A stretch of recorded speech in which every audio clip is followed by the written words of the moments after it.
Good morning, dear students. Welcome to this online lecture. I am Mr. Rahul Pawar. In today's lecture, we are going to see the third example on the topic income from profession. In the earlier lectures, we have seen the meaning of profession, then we have seen the different examples of profession, and in the previous two lectures, we have seen the examples on the computation of income from profession. आजच्या या लेक्चरमध्ये आपण income from profession या टॉपिकचं तिसरं example पाहणार आहोत. याच्या अगोदर आपण सुरुवातीच्या लेक्चरमध्ये प्रोफेशन म्हणजे काय, प्रोफेशनलची एक्झाम्पल्स काय काय असतात, कोणत्या व्यक्तीला प्रोफेशनल म्हटलं जातं, त्याचप्रमाणे एखाद्या प्रोफेशनल व्यक्तीचं इन्कम कशा पद्धतीने कॅल्क्युलेट केलं जातं आणि इन्कम कॅल्क्युलेट करण्याचे दोन एक्झाम्पल्स आपण यापूर्वी पाहिलेले आहेत. Now in this particular lecture we are going to see the third example on the computation of income from profession. Here also we are going to focus on the income earned by a particular doctor. In the previous two lectures also we have seen the computation of income of a doctor. Okay, so let's start with this particular example. This is example number 3. Read the example carefully. Dr. Gupta is a doctor working in Mumbai. This is the first sentence of this example, and in this particular sentence it is mentioned that Dr. Gupta, he is a medical practitioner, he is a doctor and he is working in Pune. Okay, as he is a doctor, he is having a hospital or a clinic. आपणाला ज्या वेळेला एखाद्या प्रोफेशनलचं income calculate करायचं असतं त्यावेळेला तो व्यक्ती कोण आहे, त्या व्यक्तीचं प्रोफेशन काय आहे याचा विचार करून काही गोष्टी आपल्याला अझ्युम कराव्या लागतात. In this particular example the person is a doctor. It means we have to assume that he is having a clinic or hospital. Okay, त्या व्यक्तीचं स्वतःचं क्लिनिक असेल, व्यक्तीचं स्वतःचं हॉस्पिटल असेल, त्या हॉस्पिटलमध्ये पेशंट्स येत असतील, त्या डॉक्टरांकडून ट्रीटमेंट केली जात असेल आणि त्या हॉस्पिटलमध्ये काम करण्यासाठी काही एम्प्लॉईज देखील अपॉइंट केलेले असतील. याचा विचार करून आपल्याला त्या व्यक्तीचं एक्झाम्पल हे रीड करावं लागतं. Okay, in this example we are given a receipt and payment account for the year ended 31 March 2021. आपल्याला 31 मार्च 2021चं रिसिट अँड पेमेंट अकाउंट दिलेलं आहे. We know that the debit side is a receipt side and on this particular receipt side we record the different receipts, that is different incomes received by that particular person. त्या व्यक्तीला वर्षभरामध्ये कोणकोणत्या मार्गाने पैसे मिळाले ते सर्व हे रिसिट साईडला रेकॉर्ड केलं जातं. ओके, आता त्या ज्या रिसिट्स आहेत त्याची जी सुरुवात आहे, the receipt side always starts with the opening cash balance, that is to balance brought down. In this example it is to opening cash balance, amount is ₹1,50,000. आपण पाठीमागच्या लेक्चरमध्ये सुद्धा पाहिलेलं आहे की the receipt and payment account always start with the opening cash balance and it ends with the closing cash balance. And we know that the cash balance, opening cash balance or closing cash balance, it is our asset. Okay, because cash is recorded on the asset side of the balance sheet, and most importantly while computing income from profession we have to ignore this cash balance. Okay, why we have to ignore this cash balance? It is because the income from profession is calculated only with the help of professional incomes and professional expenses. Profession चालवून मिळालेले incomes आणि profession चालवण्यासाठी आलेले खर्च फक्त incomes आणि एक्सपेन्सेसच्याच आधारे income from profession हे कॅल्क्युलेट केलं जातं. आणि त्यामुळेच जो कॅश बॅलन्स असतो, ओपनिंग कॅश बॅलन्स डेबिटला आणि क्लोजिंग कॅश बॅलन्स क्रेडिटच्या शेवटी तो नेहमी इग्नोर केला जातो, दुर्लक्ष केला जातो. त्याच्या व्यतिरिक्त बाकीचे इन्कम बघा. The first income is patients fee ₹51,10,000. पेशंटकडून फी मिळाले किती? ₹51,10,000. This is first income. Second income is consultation fee ₹3,00,000. Consultation म्हणजे सल्ला दिल्याबद्दल या डॉक्टरांना फी मिळाले किती? ₹3,00,000. त्याच्यानंतर next income is visiting fee ₹2,00,000. Okay, doctors वेगवेगळ्या हॉस्पिटल्समध्ये क्लिनिकमध्ये व्हिजिट करतात, तिथे पेशंटला तपासतात, त्याची फी मिळाली किती रुपये? तर ₹2,00,000. Then fourth income is rent of house ₹4,80,000. घराचं रेंट मिळालं, घर रेंटवरती दिलं असेल, त्याचं रेंट मिळालं किती, 4,80,000. After that the next income is dividend on shares ₹60,000. शेअर्समध्ये इन्व्हेस्टमेंट केलेली आहे, त्याच्यावरती डिव्हिडंड मिळाला किती रुपये, तर 60,000 रुपये. And last income is salary from local medical college ₹6 lakhs. हे जे डॉक्टर आहेत ते एका लोकलच्या मेडिकल कॉलेजमध्ये काम करतात, तिथं जाऊन काहीतरी टीचिंग करतात, त्यांना पगार मिळालेला आहे. ओके, आता ते डॉक्टर आहेत म्हणूनच हॉस्पिटलमध्ये लेक्चर घेत असतील, परंतु त्यांना जे मिळालेलं इन्कम आहे ते सॅलरी इन्कम आहे. किती रुपये मिळालं, 6 लाख. आता हे इन्कम प्रोफेशनशी रिलेटेडच आहे, ते डॉक्टर आहेत आणि ते मेडिकल कॉलेजवरती शिकवतात, म्हणजे ते इन्कम प्रोफेशनशी रिलेटेडच आहे, परंतु हे सॅलरी इन्कम आहे. स्पेसिफिकली सांगितले की ही सॅलरी आहे आणि सॅलरीसाठी इन्कम टॅक्समध्ये इन्कम फ्रॉम सॅलरी असं सेपरेट हेडिंग आहे. ते इन्कम फ्रॉम प्रोफेशनमध्ये येत नाही. The income received through salary is taxable under the head income from salary. So this salary received from the local medical college will be taxable under head income from salary. It will not be considered under the head income from profession. ते सॅलरीला income जाईल, income from प्रोफेशनमध्ये येणार नाही, कारण ते specifically सांगितले की ते सॅलरी इन्कम आहे. Okay, these are the different receipts, different incomes mentioned on the receipt side of the receipt and payment account. जे रिसीट अँड पेमेंट अकाउंट आपल्याला दिलेलं आहे त्याच्या रिसीट साईडला एवढे रिसीट्स आहेत, एवढे इन्कम्स आहेत. ओके, त्याच्यानंतर the next side is payment side. Payment साईडला काय येतं, तर हे जे कोण व्यक्ती आहेत डॉक्टर गुप्ता यांनी वर्षभरामध्ये कोणकोणते पेमेंट्स केलेले आहेत, कोणकोणत्या गोष्टीसाठी पेमेंट केले ते आपल्याला दिलेलं आहे. पहिलं पेमेंट आहे ते म्हणजे परचेस ऑफ मेडिसिन्स ₹20,20,000. मेडिसिन्स खरेदी केल्या. आता हे डॉक्टर आहेत म्हटल्यावर यांच्या क्लिनिकमध्ये हॉस्पिटल्समध्ये मेडिसिन्स लागतात.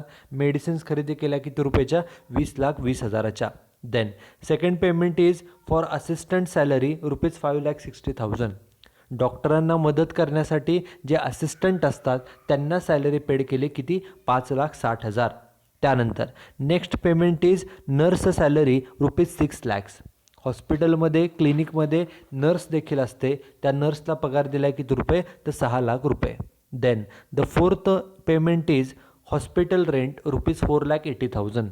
डॉक्टरांचं जे हॉस्पिटल आहे ते रेंटवरती घेतलेलं आहे, त्याचं रेंट पेड केलं किती, 4,80,000. त्यानंतर next payment is for tax of house ₹1,20,000. घराचा टॅक्स पेड केला. घराचा टॅक्स म्युन्सिपल कॉर्पोरेशनला, नगरपालिकेला, महानगरपालिकेला पेड करावा लागतो, तो पेड केला किती, 1,20,000. त्याच्यानंतर the next payment is for repairs of hospital ₹4,60,000. Hospital जे आहे, दवाखाना जो आहे, त्या दवाखान्याचं रिपेअरिंग केलं, दुरुस्ती केली, दुरुस्तीचा खर्च किती आला, तर 4,60,000. त्याच्यानंतर the next payment is for stationery ₹3 lakhs. हॉस्पिटलमध्ये स्टेशनरी लागते, फाईल्स असतील, पेजेस असतील, नोटबुक्स असतील किंवा पेन्स असतील, पेन्सिल्स असतील. ओके, वेगवेगळ्या प्रकारची स्टेशनरी लागते, त्यासाठी पेमेंट किती केले, तर 3 लाख रुपये. त्याच्यानंतर next payment is income tax paid ₹3 lakhs. Income tax paid केला किती रुपये, तर 3 लाख रुपये. After that the next expenditure is puja expenses ₹40,000. Okay, puja means एखाद्या फंक्शनला, दिवाळीला किंवा नवीन वर्षाला काही जण धार्मिक विधी म्हणून पूजा ऑर्गनाईज केली जाते, त्याचा खर्च आहे किती, 40,000 रुपये. त्यानंतर next expenditure is travelling expenses ₹3,60,000. Travelling म्हणजे इकडे तिकडे फिरण्याचा खर्च 3,60,000. आता ट्रॅव्हलिंग कोणत्या कारणासाठी केलेलं आहे ते पुढं आपल्याला एक्झाम्पलमध्ये सांगितलेलं आहे. After that the next expenditure is household expenses ₹13 lakhs. घरगुती खर्च, घरामधला खर्च आहे 13 लाख रुपये पेड केलेला आहे. And last expenditure is sundry expenses. किरकोळ खर्च किती आहे, तर तो 3 लाख रुपये एवढा आहे. Okay, these are the different payments made by doctor Gupta during this particular year. या वर्षभरामध्ये या डॉक्टर गुप्तांनी एवढे वेगवेगळे पेमेंट्स हे केलेले आहेत. आपण रिसिट्स वाचल्या, आपण त्याचबरोबर पेमेंट्सही वाचलेले आहेत. ओके, आता ज्या आपल्याला ॲडजस्टमेंट दिलेल्या आहेत, आपण एक एक ॲडजस्टमेंट वाचूया आणि टिकमार्क करूया. The first adjustment is travelling expenses include ₹2 lakh spend for private trip. ही ॲडजस्टमेंट ट्रॅव्हलिंग एक्सपेन्सेसवरती आहे. सो आपण ट्रॅव्हलिंग एक्सपेन्सेस जे आहेत त्याला टिकमार्क केली. Okay, this is first adjustment. त्यांनी काय सांगितलं आहे, ट्रॅव्हलिंग एक्सपेन्सेस इन्क्लूड, ट्रॅव्हलिंग एक्सपेन्सेसचा जो काय खर्च आहे किती लिहिला आहे, 3,60,000, त्याच्यामध्ये ₹2 lakh spend for private trip. एकूण खर्चापैकी ₹2 लाख हे प्रायव्हेट ट्रिपचे आहेत. प्रायव्हेट ट्रिप म्हणजे तो झाला पर्सनल खर्च. ही फर्स्ट ॲडजस्टमेंट. सेकंड ॲडजस्टमेंट आहे repairs include repairs of house. ही रिपेअर्सवर ॲडजस्टमेंट आहे. बघा रिपेअर्स कुठे दिलेले आहेत, रिपेअर्स ऑफ हॉस्पिटल आहे त्याच्यावर ॲडजस्टमेंट आहे. काय सांगितलं आहे, एकूण रिपेअरिंगचा खर्च 4,60,000 आहे. त्यापैकी घराचं रिपेअरिंगचा खर्च किती आहे तर 60,000. मग घराचं रिपेअरिंग म्हणजे हा घरगुती खर्च, घरगुती म्हणजे हा पर्सनल खर्च आहे. This is second adjustment. Then third adjustment is closing stock of medicines ₹20,000. वर्षाच्या शेवटी क्लोजिंग स्टॉक म्हणजे वर्षाच्या शेवटी मेडिसिन शिल्लक कितीचे आहेत तर 20,000. मग बघा आपण मेडिसिन खरेदी केलेले ॲडजस्टमेंट आहे, पॉईंट आहे, त्याच्यावरती हे टिकमार्क केली. Okay, this is third adjustment. And last adjustment is sundry expenses include ₹2 lakh paid as compensation to third party for accident caused by his daughter. म्हणजे ही ॲडजस्टमेंट सन्ड्री एक्सपेन्सेसवर आहे. काय ॲडजस्टमेंट आहे ते आपण एक्झाम्पलच्या वेळेला पाहणार आहोत. हे ॲडजस्टमेंट सन्ड्री एक्सपेन्सेसवर आहे म्हणून सन्ड्री एक्सपेन्सेसला केलं tick mark. Okay, these are the 4 adjustment. आणि शेवटी काय सांगितलं आहे, compute income from profession for AY 21-22. जे काय आपल्याला रिसिट अँड पेमेंट अकाउंट दिलेलं आहे, ॲडजस्टमेंट दिलेले आहेत, त्याच्या साह्यानं आपल्याला या डॉक्टरांचं इन्कम कॅल्क्युलेट करायचं आहे. आता इन्कम कॅल्क्युलेट करताना आपण काय करतो, पहिल्यांदा त्या व्यक्तीचं नाव, the name of the person is doctor Gupta, so we should mention the name of the person on the first line at the centre. This is the first point. After that on the second line we should mention that we are computing income from profession, so on the second line computation of income from profession, and on the third line we have to mention the assessment year for which we are calculating the income. Here assessment year is 21-22. आपल्याला एक्झाम्पलमध्ये व्यक्तीचं नाव जे सांगितलेलं आहे ते पहिल्यांदा लिहायचं. व्यक्तीचं नाव आहे डॉक्टर गुप्ता. सेकंड लाईनला लिहायचं आपण कोणते इन्कम कॅल्क्युलेट करायला सांगितलं आहे तर इन्कम फ्रॉम प्रोफेशन, म्हणून सेकंड लाईनला लिहिलं इन्कम फ्रॉम प्रोफेशन. आणि कोणत्या असेसमेंट इयरसाठी तर असेसमेंट इयर सांगितलेलं 21-22 ते लिहायचं थर्ड लाईनला assessment year 21-22. Okay, we have to mention these 3 points before starting to calculate the income from profession. कोणत्याही प्रोफेशनल व्यक्तीचं इन्कम कॅल्क्युलेट करण्यापूर्वी या 3 गोष्टी मेन्शन कराव्या लागतात. ह्या 3 गोष्टी मेन्शन केल्यानंतर मग आपण इन्कम फ्रॉम प्रोफेशनसाठी जो फॉर्मॅट आहे तो फॉर्मॅट आपण तयार करायचा आहे. The format includes preparation of 2 columns. First column is particulars and second column is amount in rupees. And we have to draw these 2 columns for half or 3/4 page of the notebook. नोटबुकच्या 3/4 page आपल्याला हे 2 columns हे draw करावे लागतात.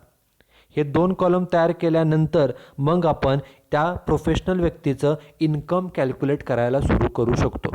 Income कसं calculate केलं जातं आपण प्रिव्हियस 2 एक्झाम्पलमध्ये देखील पाहिलेलं आहे की इन्कम फ्रॉम प्रोफेशनमध्ये 2 स्टेप्स आहेत. We can calculate the income from profession in 2 steps. The first step is to start with the professional incomes. Okay, so we should give heading as A professional incomes. पहिल्यांदा आपण heading काय द्यायचं तर A professional incomes. इथं कोणते income घ्यायचे तर only the incomes related to profession. प्रोफेशनशी रिलेटेड हे व्यक्ती कोण आहे तर हे व्यक्ती डॉक्टर आहेत. डॉक्टरी पेशाशी रिलेटेड जे इन्कम्स आहेत तेवढेच फक्त इथं लिहायचे. कोणते इन्कम लिहायचे तर डॉक्टरी पेशाशी रिलेटेड असणारे जे इन्कम्स आहेत तेवढेच फक्त इथं रेकॉर्ड केले जातात. फक्त प्रोफेशनशी रिलेटेड इन्कम फक्त इथं घ्यायचे. मग आता एक एक इन्कम बघा. पहिले इन्कम आहे पेशंट फी. एक एक इन्कम वाचायचं आणि ते इन्कम प्रोफेशनशी रिलेटेड आहे का नाही एवढंच कन्फर्म करायचं आणि प्रोफेशनशी रिलेटेड असेल तर तिथे सोल्युशनमध्ये घ्यायचं. मग पहिले इन्कम आहे पेशंट फी. पेशंटकडून फी मिळाली 51,10,000. आता नावामध्ये सांगितलं आहे in the name it self it is mentioned that this fee is received from the patients. Okay, डॉक्टरांना पेशंटकडून फी मिळाली म्हणजे हे त्यांचा प्रोफेशनचाच भाग आहे, हे त्यांचं प्रोफेशनचंच इन्कम आहे. त्यामुळे प्रोफेशन इन्कममध्ये बघा पेशंट फी अमाऊंट कॉलममध्ये 51,10,000. This is first professional income. त्यानंतर पुढचं इन्कम काय बघा, कन्सल्टेशन फी ₹3,00,000. डॉक्टरांचं काम असतं पेशंटला सल्ला देणं. कन्सल्टेशन फी म्हणजे पेशंटला सल्ला दिल्याबद्दल मिळालेली fee. Okay, consultation fee is received by the doctor for giving suggestions to the patients. Okay, and for this work he gets the fee in the form of consultation fee. Okay, so this fee received, it is an income related to profession. त्यामुळे हे जे काही income मिळालेलं आहे हे प्रोफेशनशीच related income आहे, कारण डॉक्टरांचं कामच असतं पेशंटला सल्ला देणं. So 3,00,000 rupees received is a professional income. बघा कन्सल्टेशन फी किती रुपये, 3,00,000 रुपये हे प्रोफेशनचं इन्कम आहे. त्याच्यानंतर next income is visiting fee ₹2,00,000. Visiting फीचा अर्थ काय होतो, Visiting fee means fees received by the doctor for giving the visits to the nearby hospitals for checking the patients. जे डॉक्टर्स असतात ते आजूबाजूचे जे हॉस्पिटल्स असतात त्यांच्या हॉस्पिटलमध्ये जाऊन तिथल्या पेशंटला चेक करतात, तपासतात, त्यांची ट्रीटमेंट करतात. त्याच्याबद्दल जी फी मिळते त्याला व्हिजिटिंग फी असं म्हटलं जातं. So this fee received is an income and it is related to profession.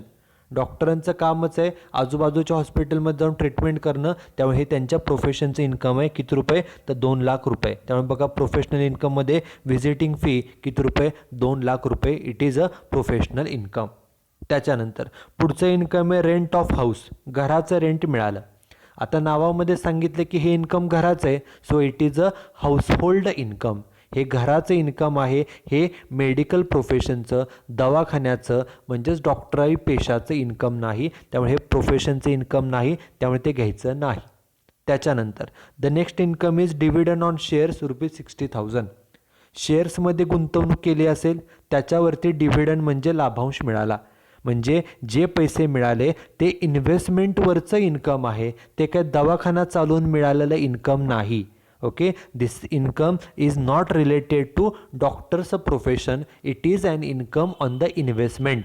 हे गुंतवणुकीचं इन्कम आहे, हे डॉक्टरी पेशाचं उत्पन्न नाही, त्यामुळे हे प्रोफेशनचं इन्कम नाही, त्यामुळे ते घ्यायचं नाही. आणि शेवटचं इन्कम आहे salary from local medical college. हे जे डॉक्टर आहेत डॉक्टर गुप्ता ते एका लोकल मेडिकल कॉलेजमध्ये जाऊन लेक्चर्स देत असतील, टीचिंग करत असतील, त्याचा त्यांना पगार मिळालेला आहे. आता मेडिकल कॉलेज म्हणजे डॉक्टरच्या प्रोफेशनशीच रिलेटेड आहे, परंतु तिथून त्यांना जे काही पैसे मिळाले ते सॅलरीच्या स्वरूपात मिळालेले आहेत. आणि सॅलरी जेव्हा मिळते it is taxable under the head income from salary. कोणत्याही व्यक्तीला जेव्हा सॅलरी मिळते ती सॅलरी इन्कम फ्रॉम सॅलरीमध्ये कॅल्क्युलेट केली जाते. आपल्या टॉपिकचं नाव इन्कम फ्रॉम प्रोफेशन आहे, त्यामुळे हे प्रोफेशनमध्ये येणार नाही, ते इन्कम फ्रॉम सॅलरीला जाईल. ओके, त्यामुळे हे येणार नाही कारण हे सॅलरी इन्कम आहे. आपण आत्ता फक्त प्रोफेशनचं इन्कम कॅल्क्युलेट करतो आहे. ओके, ही रिसीट साईड होती. रिसीट साईडला जेवढे इन्कम्स होते आपण ते वाचले आणि त्याच्यापैकी जे प्रोफेशनशी रिलेटेड होते 3च होते, ते इन्कम्स आपण लिहिले आणि ह्या तिन्हींची बेरीज करायची. बेरजेला नाव द्यायचं टोटल इंटू ब्रॅकेट ए. किती टोटल आली, तर 56,10,000 रुपये. ओके, हे जे कोण डॉक्टर गुप्ता आहेत यांनी त्यांचं प्रोफेशन चालवून त्यांना इन्कम मिळाले किती, 56,10,000. त्यांना वेगवेगळे इन्कम्स मिळालेले होते, पण त्यापैकी त्यांच्या प्रोफेशनचं इन्कम आहे ते किती आहे, तर 56,10,000. Okay, this is first part. पहिल्या पार्टमध्ये आपण प्रोफेशनचे इन्कम घेतले. आता दुसऱ्या पार्टमध्ये हेडिंग द्यायचं बी, प्रोफेशनल एक्सपेन्सेस. त्याला बी नाव द्यायचं. आता इथं कोणते एक्सपेन्सेस घ्यायचे, एक्सपेन्सेस रिलेटेड टू डॉक्टरचं प्रोफेशन. आपण डॉक्टरांचे इन्कम कॅल्क्युलेट करतोय, त्यामुळे डॉक्टरी पेशाशी रिलेटेड जे खर्च आहेत तेवढेच खर्च फक्त इथं रेकॉर्ड केले जातात. Okay, here we should record only those expenses which are related to the medical profession. In this particular case, in this particular example, we are going to calculate the income earned by the doctor, and therefore we should focus only on the expenses related to medical profession. आपल्याला जे जे expenses दिलेले आहेत त्यापैकी, त्या पेमेंट्सपैकी जे जे expenses, जे जे खर्च डॉक्टर्सच्या प्रोफेशनशी रिलेटेड आहेत, मेडिकल प्रोफेशनशी रिलेटेड आहेत, दवाखान्याशी रिलेटेड आहेत, तेवढेच फक्त खर्च आपल्याला रेकॉर्ड करायचे आहेत. मग बघा एक एक पेमेंट काय काय, एक एक खर्च काय काय आहे. पहिलं पेमेंट आहे परचेस ऑफ मेडिसिन ₹20,20,00,000. आता मेडिसिन्स खरेदी केल्या त्याच्यावर ॲडजस्टमेंट पण आहे, ते आपण नंतर बघूया. मेडिसिन्स खरेदी केल्या, मग हे जे पेमेंट केले, हा जो खर्च पेड केलेला आहे हा पर्सनल खर्च आहे का प्रोफेशनचा खर्च आहे, आपण एवढंच फक्त पाहायचं आहे. ओके, हे व्यक्ती डॉक्टर आहेत, यांचं हॉस्पिटल असणार, हॉस्पिटलमध्ये पेशंट येतात, त्यामुळे पेशंटला देण्यासाठी मेडिसिन्स पहिल्यांदा खरेदी कराव्या लागतात, बरोबर. त्यामुळे मेडिसिन्स खरेदी केल्या तर तो डॉक्टरांचा प्रोफेशनचाच खर्च आहे, म्हणजे हा झाला प्रोफेशनल एक्सपेन्सेस. एकूण किती रुपयाची मेडिसिन खरेदी केल्यात तर 20,20,000. आणि ॲडजस्टमेंट बघा काय ॲडजस्टमेंट आहे, adjustment number 3 closing stock of medicines ₹20,000. म्हणजे वर्षाच्या शेवटी 20,000च्या मेडिसिन्स ह्या शिल्लक आहेत. खरेदी केल्या होत्या 20,20,000च्या, त्यापैकी 20,000च्या शिल्लक आहेत. म्हणजे आपण वापरल्या किती त्यासाठी वर्किंग नोट तयार करायची. Working note number 1 medicines consumed. Consumed म्हणजे वापरल्या किती. वापरल्याचं कितीचा फॉर्म्युला काय, medicines consumed is equal to medicines purchased minus closing stock. आपण 20,20,000च्या खरेदी केल्या होत्या, त्यापैकी शिल्लक राहिल्या 20,000च्या, म्हणजे वापरल्या किती तर 20,00,000चे मेडिसिन्स आपण वापरलेल्या आहेत. ओके, मेडिसिन्स वापरल्या किती हे कॅल्क्युलेट करण्यासाठी खरेदी किती केलेल्या होत्या त्यापैकी ज्या शिल्लक राहिल्या त्या मायनस केलं की आपल्याला मेडिसिन्स वापरल्या किती हे मिळतं. उत्तर किती आलं तर 20,00,000 आपण 20,00,000चे मेडिसिन्स वापरलेले आहेत तेवढाच दाखवायचा असतो प्रोफेशनचा खर्च. किती बघा, मेडिसिन्स कन्झ्युम्ड अमाऊंट किती ₹20,00,000. मेडिसिन्स खरेदी करणं हा डॉक्टरांच्या प्रोफेशनचाच खर्च आहे. फक्त जेवढ्या मेडिसिन्स वापरल्या तेवढाच फक्त खर्च हा दाखवला जातो. Okay, this is first professional expenses. त्याच्यानंतर बघा पुढचा खर्च कोणता आहे, असिस्टंट सॅलरी ₹5,60,000. टिकमार्क नाही म्हणजे ॲडजस्टमेंट काही नाही, त्यामुळे एवढंच पाहायचं की हा खर्च डॉक्टरी प्रोफेशनचा आहे का पर्सनल खर्च आहे. आता हे डॉक्टर आहेत म्हणजे त्यांचं क्लिनिक आहे, हॉस्पिटल असेल, तिथं त्यांना मदत करण्यासाठी काही एम्प्लॉईज असतात, कंपाऊंडर असतो, असिस्टंट असतात, नर्स असतात, त्यामुळे त्यांना पगार दिला तर तो प्रोफेशनचाच खर्च असतो. त्यामुळे असिस्टंटला जो 5,60,000 पगार दिलेला आहे तो प्रोफेशनचाच खर्च. बघा प्रोफेशनल एक्सपेन्सेसमध्ये असिस्टंट सॅलरी ₹5,60,000. त्याच्यानंतर पुढचं आहे नर्स सॅलरी. हॉस्पिटलमध्ये नर्ससुद्धा अपॉइंट करावे लागते, त्यांना पगार द्यावा लागतो, त्यावेळी 6,00,000 पगार पेड केला, हा सुद्धा झाला प्रोफेशनचा खर्च. किती, ₹6,00,000. ओके, हा प्रोफेशन चालवण्याचा खर्च आहे. त्यानंतर पुढचा खर्च आहे हॉस्पिटल रेंट ₹4,80,000. डॉक्टरांना प्रोफेशन चालवण्यासाठी हॉस्पिटल लागतं, ते त्यांनी रेंटवर घेतलेलं आहे, त्यामुळे हॉस्पिटलचं रेंट पेड केलं. हॉस्पिटल हा प्रोफेशनचाच भाग आहे, त्यामुळे रेंट पेड केलं, हा प्रोफेशनचाच खर्च. बघा हॉस्पिटल रेंट किती रुपये, ₹4,80,000. हा प्रोफेशनशी रिलेटेड खर्च आहे. ओके, त्याच्यानंतर पुढचा खर्च आहे टॅक्स ऑफ हाऊस. घराचा टॅक्स पेड केला. आता नावामध्ये सांगितले की हा खर्च कोणता आहे, घराचा आहे. हा दवाखान्याचा खर्च आहे का, नाही, त्यामुळे हा प्रोफेशनचा खर्च नाही, त्यामुळे तो घ्यायचा नाही, हा येणार नाही कारण हा घरगुती खर्च आहे. पुढचा खर्च आहे रिपेअर्स ऑफ हॉस्पिटल ₹4,60,000. त्याच्यावर ॲडजस्टमेंट आहे, टिकमार्क आहे म्हणजे ॲडजस्टमेंट आहे. आता हॉस्पिटलचं रिपेअरिंग केलं, हॉस्पिटल डॉक्टरांना प्रोफेशन चालवण्यासाठी हॉस्पिटल लागतं, त्यामुळे तो प्रोफेशनचाच खर्च आहे. त्या हॉस्पिटलचं रिपेअरिंग केलं आहे म्हणजे हा प्रोफेशनचाच खर्च आहे. ओके, पण त्याच्यावर ॲडजस्टमेंट आहे. एकूण रिपेअरिंग केलं 4,60,000चं आणि ॲडजस्टमेंट नंबर 2 बघा, repairs include repairs of house ₹60,000. म्हणजे एकूण हॉस्पिटल रिपेअरिंगचा खर्च जो दाखवला आहे 4,60,000, 4,60,000पैकी हा जो 60,000 खर्च आहे तो घराच्या रिपेअरिंगचा आहे. म्हणजे एकूण रिपेअरिंगचा खर्च 4,60,000, त्यापैकी 60,000 घराचे, म्हणजे हॉस्पिटलचे फक्त किती आहेत तर ₹4,00,000 एवढाच हॉस्पिटलच्या रिपेअरिंगचा खर्च आहे. मग तेवढाच दाखवायचा प्रोफेशनचा खर्च. किती रुपये तर ₹4,00,000. बघा रिपेअर्स ऑफ हॉस्पिटल अमाऊंट किती, 4,00,000. प्रोफेशन चालवण्यासाठी हॉस्पिटल लागतं, हॉस्पिटलचं रिपेअरिंग केलं तो प्रोफेशनचाच खर्च, परंतु एकूण रिपेअरिंगपैकी घराच्या रिपेअरिंगचा खर्च वजा करून जेवढा हॉस्पिटलचा ॲक्च्युअल आहे तेवढाच फक्त दाखवला प्रोफेशनचा खर्च. त्याच्यानंतर पुढचा खर्च स्टेशनरी ₹3,00,000. बघा कोणताही बिझनेस असेल किंवा कोणतेही प्रोफेशन असेल, every professional person, he may be chartered accountant, engineer, architect, lawyer और doctor, every professional person has to spend certain money for the stationery. Okay, because stationery is required by every professional, stationery is required in the every business. So stationery, printing and stationery or stationery, it is a professional expenses. हॉस्पिटलच्या बाबतीमध्ये, डॉक्टरांच्या बाबतीमध्ये पेशंटला file द्यावी लागते, त्याला काय pages लागतात, त्याला बाकीचे स्टेशनरीचे काय मटेरियल लागतं. प्रत्येक प्रोफेशनलला स्टेशनरीसाठी खर्च करावा लागतो, त्यामुळे तो प्रोफेशनचाच खर्च. बघा स्टेशनरी अमाऊंट किती, 3 लाख रुपये, हा प्रोफेशनचाच खर्च आहे. त्याच्यानंतर पुढचा आहे इन्कम टॅक्स पेड. ओके, आपण प्रिवियस 2 एक्झाम्पलमध्ये सुद्धा पाहिलेलं आहे की income tax means tax on the personal income of any person.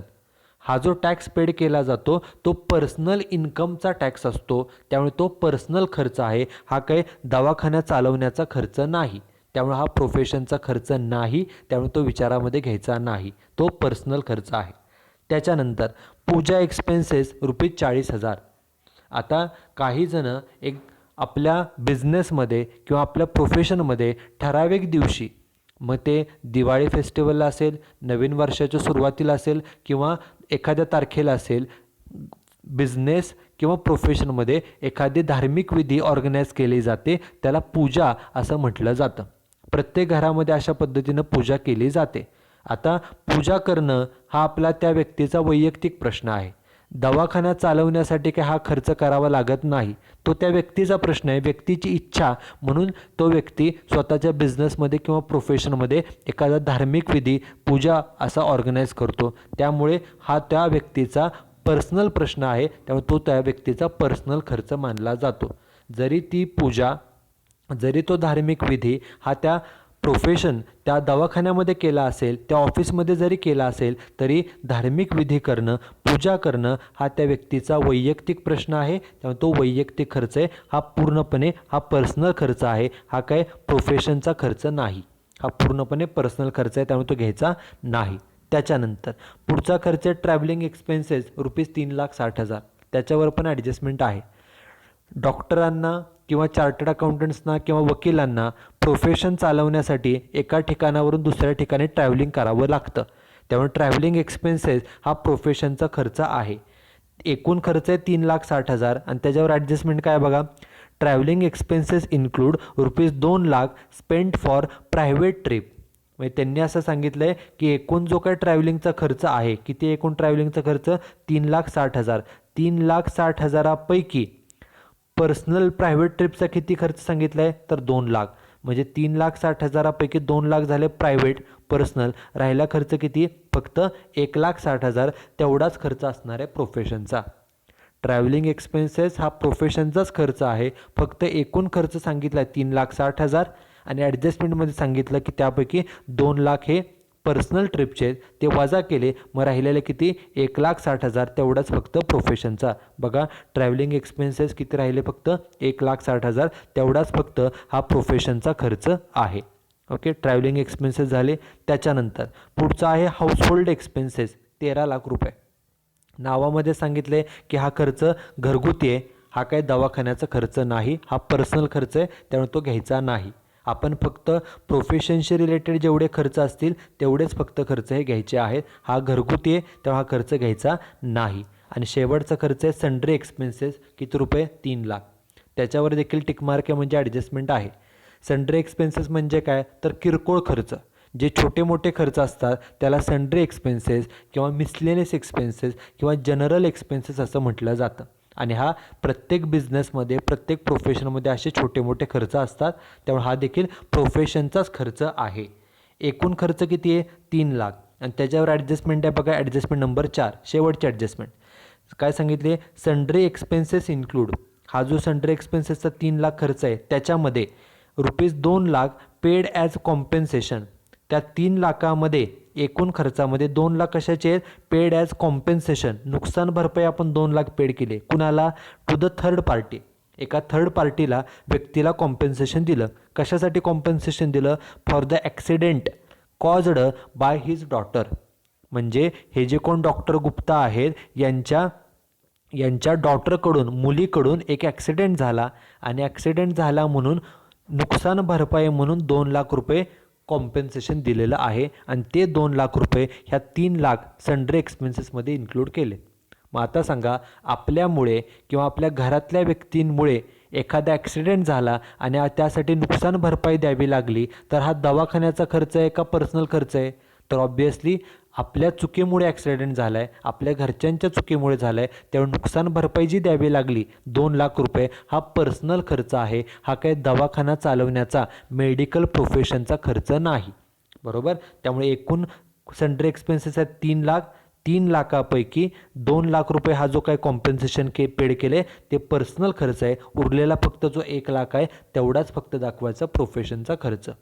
Sundry expenses हा प्रोफेशनचाच खर्च आहे. एकूण खर्च 3 लाख दाखवलेला आहे, पण ॲडजस्टमेंटमध्ये सांगितलं आहे की 3 लाखापैकी 2 लाख रुपये ही नुकसान भरपाई पेड केली. कशासाठी? तर त्या डॉक्टरांच्या मुलीकडून एक ॲक्सिडेंट झाला, त्या ॲक्सिडेंटची नुकसान भरपाई 2 लाख पेड केली. ओके. घरातल्यांच्या चुकीमुळे ॲक्सिडेंट झाला आहे, त्यामुळे तो घरगुती खर्च आहे, पर्सनल खर्च आहे. म्हणून एकूण जे सन्ड्री एक्सपेन्सेस 3 लाख आहेत त्यापैकी पर्सनल खर्च वजा केला, राहिलेला 1 लाख तेवढाच फक्त दाखवायचा प्रोफेशनचा खर्च. बघा, सन्ड्री एक्सपेन्सेस प्रोफेशनला किती? तर 1 लाख रुपये. ओके. एकूण खर्चापैकी पर्सनल खर्च वजा करून राहिलेला प्रोफेशनचा खर्च. सर्व पेमेंटसुद्धा झालेले आहेत वाचून. त्याच्यानंतर ज्या चारीच्या चारी ॲडजस्टमेंट होत्या त्या चारीही ॲडजस्टमेंट आपण पूर्ण ह्या केलेल्या आहेत. ओके. आपल्याला सुरुवातीला रिसीट अँड पेमेंट अकाउंटची रिसीट साईड आपण बघितली, पेमेंट साईड बघितली आणि ॲडजस्टमेंटचे इफेक्ट देखील आपण केलेले आहेत.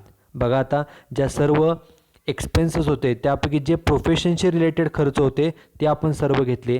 त्याची बेरीज करायची. प्रोफेशनच्या खर्चाची बेरीज किती आली? तर ती आली 46 लाख रुपये. म्हणजे हे जे डॉक्टर आहेत डॉक्टर गुप्ता यांना त्यांचं प्रोफेशन चालवण्याचा खर्च, वर्षाचा खर्च किती आहे? 46 लाख रुपये. त्या बेरजेला नाव द्यायचं टोटल इंटू ब्रॅकेट बी. हा झाला प्रोफेशनचा एकूण खर्च. मगाशी आपण प्रोफेशनचं एकूण इन्कम किती कॅल्क्युलेट केलेलं? 56,10,000. या इन्कममधून हा खर्च वजा करायचा आणि खाली हेडिंग द्यायचं इन्कम फ्रॉम प्रोफेशन कंसामध्ये A-B. इन्कम कसं कॅल्क्युलेट केलं जातं? तर जे एकूण इन्कम आहे 56,10,000 त्यातून एकूण खर्च 46 लाख वजा केला, वजाबाकी किती आली? तर 10,10,000. दिस इज इन्कम फ्रॉम प्रोफेशन. हे जे कोण डॉक्टर आहेत की ज्या डॉक्टरांचं आपल्याला सांगितले की मुंबईमध्ये ते डॉक्टर म्हणून काम करत आहेत, त्यांच्या प्रोफेशनचं एकूण इन्कम होतं 56,10,000 रुपये. त्या इन्कममधून जो काही प्रोफेशन चालवण्याचा एकूण खर्च होता, किती खर्च होता? तर 46 लाख. तो वजा केला आणि त्यांचं नेट इन्कम आलं ते किती आलं? तर 10,10,000 रुपये.